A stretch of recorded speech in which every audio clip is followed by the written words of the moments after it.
Welcome back to Gen Z Bible class, where today we're going to be looking at Genesis chapter 18, continuing on with the life of Abram. And I guess you could say, in a way, this is kind of a overlap of what we were talking about last time. Remember, as we thought back over the course of Abram's life in the past 25 years, from the point where we're at now, where he's 99 years old, God had appeared to him, this would be the fourth time. And we're going to get a little more detail about how this whole thing worked out on this fourth visit from God at this very critical time in Abraham and Sarah's life. So we'll begin to just kind of get set up here by looking at the first couple of verses in Genesis chapter 18. The Lord appeared to Abram near the great trees of Mamre while he was sitting at the entrance of his tent in the heat of the day.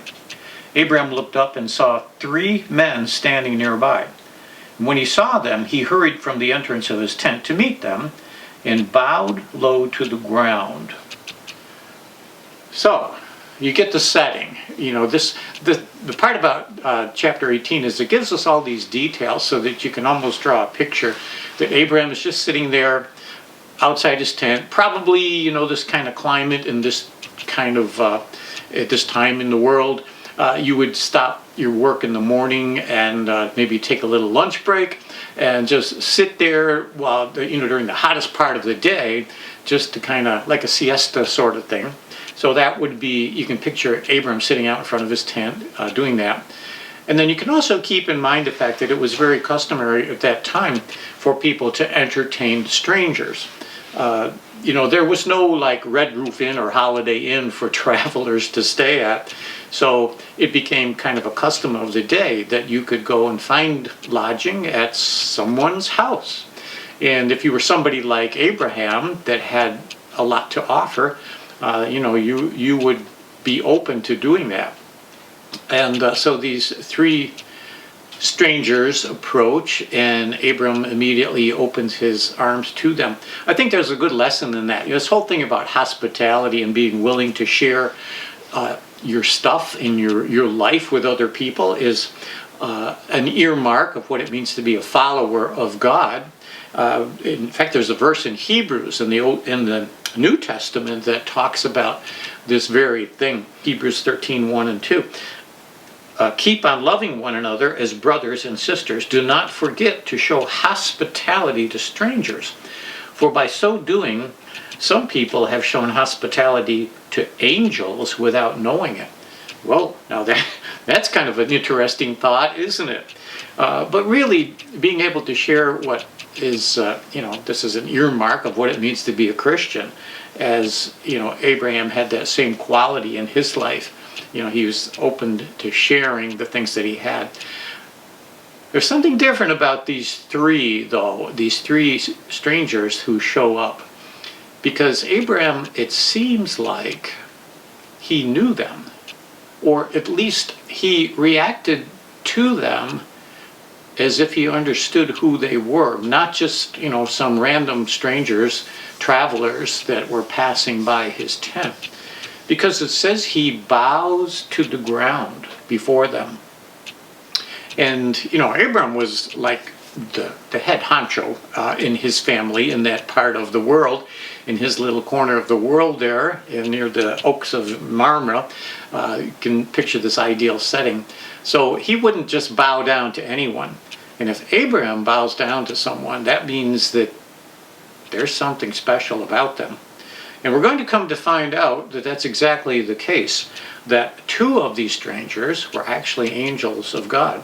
And that's why it's interesting that verse in Hebrews talks about, you might invite someone to your house or help somebody out and not even know that they're like an angel. So, hey, that's something to think about. But there's something about the third one of those visitors that is even more interesting, and that is that Abraham addresses him as Jehovah. That's the name of God. And so now we're coming to understand that this is a visitation by God. We were talking about that before. God has appeared and spoken to Abraham this 4th time. and kind of wondering, I wonder how he did that or what that was like for Abraham. Did he see him physically, or did he just hear a voice, or what was, and all these other times God spoke to him. So now we're getting a little more detailed picture of how this whole thing might work. And in this case, literally God is there in a human form. And, that might be kind of a little bit of a head scratcher, because parts in the Bible say that no man can see God.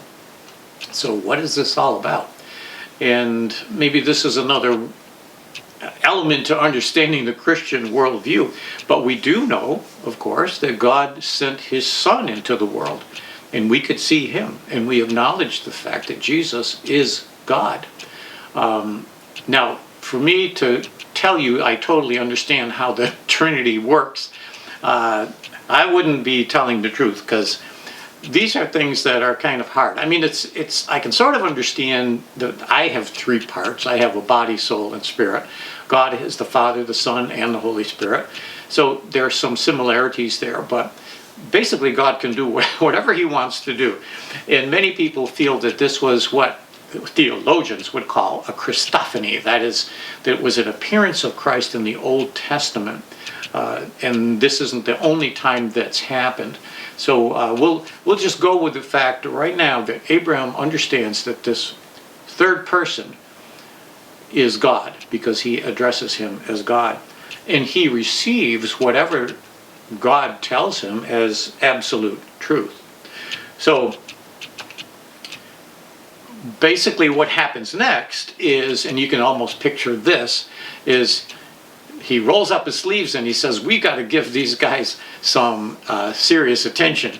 And that's exactly what they do. And he invites them for this, not just lunch, like this feast. And you know that because he says, he sends one of the servants out to find a calf, to slaughter a calf and to prepare it. And that was like the biggest delicacy you could imagine at that time. They weren't eating veal all the time, believe me. For the most part, they probably might have, average dinner might have been more like bread and maybe some kind of porridge, maybe a little bit of, mutton in there. I don't know, but this was something that was very, very special. He wouldn't do that to just any traveler that passed by. And so it was another indication that he knew who this was, and he received him as God. So now you can almost look at it as like a play with different scenes. So this is scene number one. These strangers come by, and it's all taking place just outside the tent. He receives them. He tells his wife to go prepare this dinner, and that's exactly what she does. I'm sure there were a lot of people involved in that, and I'm sure that it's not like going to McDonald's where you can just pop in and pop out with a hamburger. All of this took some time. So I'm guessing we know it was the heat of the day when they approached him, which means probably middle of the day. By the time you go out and kill a calf, and they hurried as much as they could, it probably was more like dinner time by the time they were eating. And of course by this time Sarah has a chance to maybe take a little break, and she's sitting there inside the tent listening to everything that's going on. So we'll read that part in starting at verse 9. Where is your wife Sarah? They asked him. There in the tent, Abraham said. Then one of them said, I will surely return to you about this time next year, and Sarah, your wife, will have a son. Wow, that must have been, it wasn't a foreign idea that they would have a son, because God has been telling them for the past 25 years that they will. And of course they had the whole thing with Hagar and Ishmael, and they tried to work that out themselves and make it happen. But when God said, you will have a son, he meant it. And now it becomes a reality. I think that's the really significant thing about this visit, and maybe why God shows up personally, to let them know that now is the time. And this was maybe the time, this very day, where this baby was conceived, because he said, we'll come back in a year and you're going to be bouncing little baby boy on your knee. That just must have been such a emotional time for them to realize that this impossible thing is actually going to happen. But here it gets a little more interesting. Now, the next scene will be just inside the tent. And this is where Sarah has been sitting and listening in to this conversation. Now, Sarah was listening at the entrance to the tent, which was behind him. Abraham and Sarah were already very old, and Sarah was past the age of childbearing, so Sarah laughed to herself as she thought, after I am worn out and my Lord is old, I will now have this pleasure. This is like amazing. And so she laughs. And what kind of laugh was that? I mean, Sarah's laugh is often referred to and spoken of and preached on, and we want to think a little bit about the significance of this laugh and why she laughed. I don't know, this might help understand. If I were to tell you that next Sunday I'm going to step in for the quarterback of the Buffalo Bills, and Josh Allen is going to take a little break that day, and I know that I'm going to go in there and I'm going to pass for 300 yards and score 5 touchdowns, what would be your reaction? Well, you would laugh, of course, because that is absurd. If that actually happened, I would be in the emergency room after about the first 3 plays, and nobody would be catching a pass from me. I mean, it'd be totally impossible for that to happen. So in that sense, your reaction would be, sure, that's a joke. And I think probably that was what was behind Sarah's laugh here. Almost that by this time, remember, how old is Abraham now? He's 99 years old. And I'm not really sure how old Sarah was, but maybe somewhat younger than him. But it just must have seemed like a joke. But she finds out, well, God is not joking. He's serious. And then we read on in verse 13, the Lord said to Abraham, why did Sarah laugh and say, will I really have a child now that I am old? Is anything too hard for the Lord? I will return to you at the appointed time next year, and Sarah will have a son. And then it's kind of interesting that the Lord asked Abram, why did she laugh? And then she sort of denies it. I didn't really laugh. I didn't mean it. But the Lord makes it clear, yes, you did. I heard you. So I'm not sure really what that's all about, except for the fact that God is patient with us. And at the same time, he does marvelous things in our lives. He does miracles in our lives. And this is really what we see going on here. What do we learn from this laugh, Sarah's laugh? I think there are 3 things that we learn. One is probably that she didn't maybe appreciate who these 3 strangers were. That maybe she didn't know they were. Maybe she just thought they were some guys that walked in off the street and maybe wasn't paying attention to what they were talking about. So she wouldn't necessarily take their words seriously.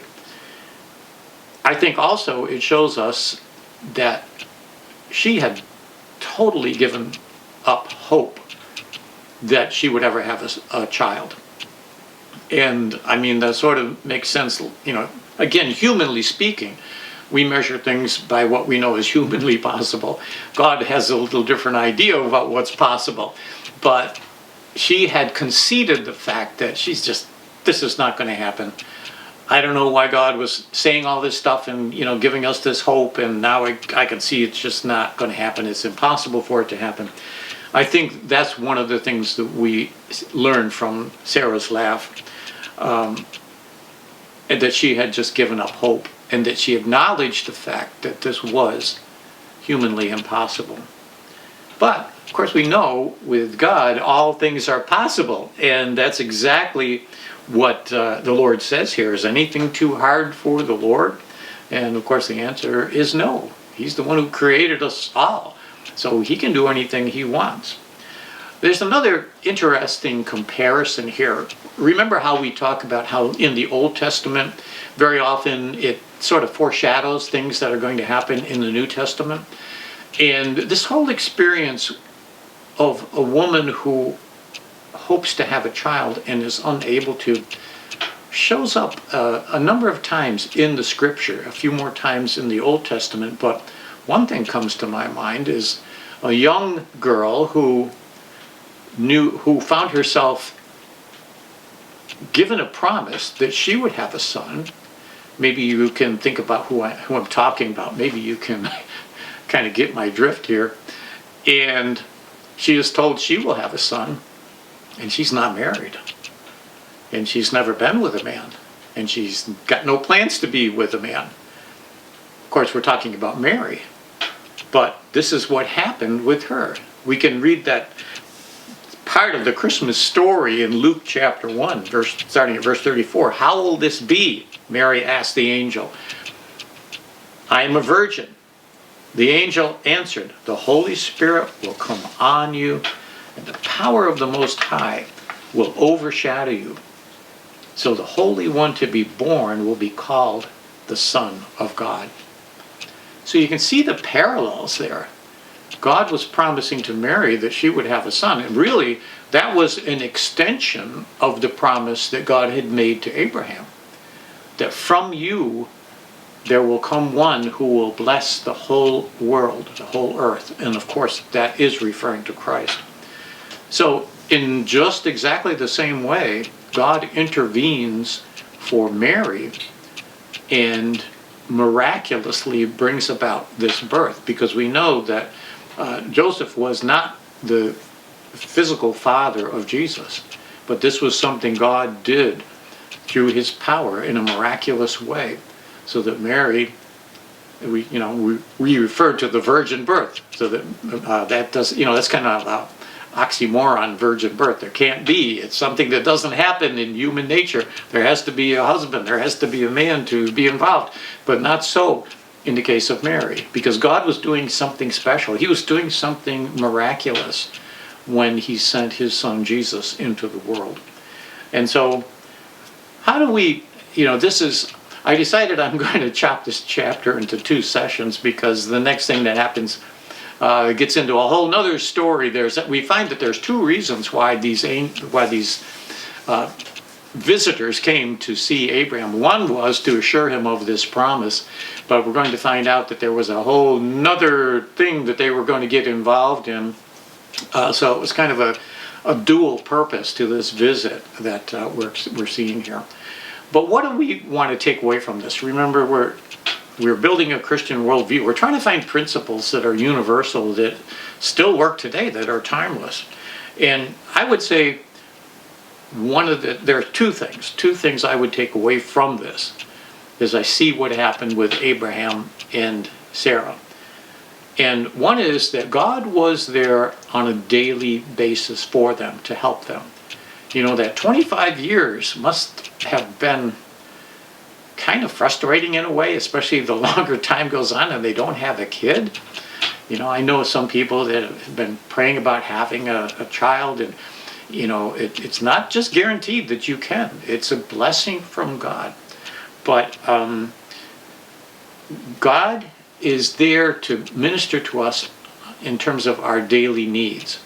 Remember what the promises God made to Abraham. One was that you'll have this legacy that he's not going to see in his lifetime, that he would have this land, again, that he doesn't see in his lifetime, but also that God would be there to protect him and to provide for him and to be his reward.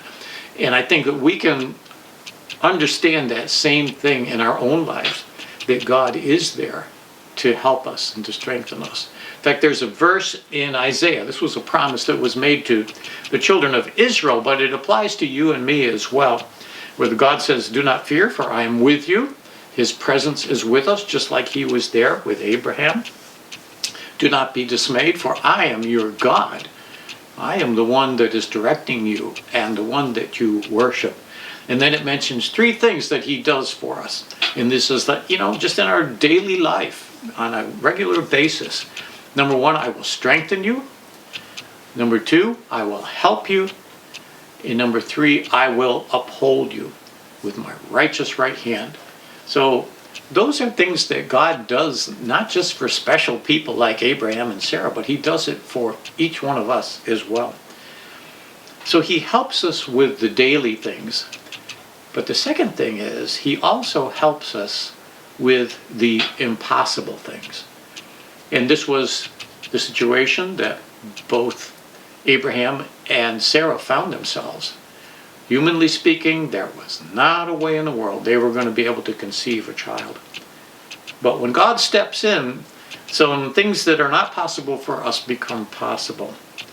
And here's another verse that kind of reiterates the same principle back in the Old Testament. This is in Jeremiah 32:17. Ah, sovereign Lord, you have made the heavens and the earth by your great power and outstretched arm, and nothing is too hard for you. That's a big part of the Christian worldview right there. That the God we are worshiping is all-powerful. He has demonstrated who he is through the things that he has made. We look at all the amazing things in creation, and this is the God who holds the heavens together, who formed the earth with his hands. So if he says he can do something and he will do something, he means it, and he is able to. And there are times when we come to things in our lives that we would consider impossible for us to do anything about. This is true. We always run into these situations and we have no answer and we just don't know what to do. But God does the same thing for you and I as he did for Abraham and Sarah. And when he sends us in a certain direction, and when he calls us to follow him, he is there to help us with those daily things, with the strength, with the help, upholding us. But he's also there to help us with the impossible things. And one of the impossible things that we have to deal with, and again, we've talked about this already, is our ability to live forever. We can't do that ourselves. But this is a promise that God has made for us. He has made to us that we can live forever, but that doesn't happen because we're able to make it happen. It can only happen because God can make it happen. And that's what we see demonstrated here with Abraham and Sarah. Only God could pull this off. And only God can pull off our salvation, because we're just not qualified. We are helpless. We are desperate in our need for forgiveness and for his presence in our lives. And so this is the good news. And again, you just see this throughout the Old Testament. We see these same principles that have not changed and never will change. That we serve a God who loves us. He's concerned about every little thing in our lives. He's concerned about the big things, and there's nothing that he is not able to handle. So I hope that's an encouragement to you. And I hope you'll be able to join us next time as we continue on and finish up the second half and find out the other reason why these three strangers showed up at Abraham's doorstep. And so I hope you're able to do that and join us next time on Gen Z Bible Class.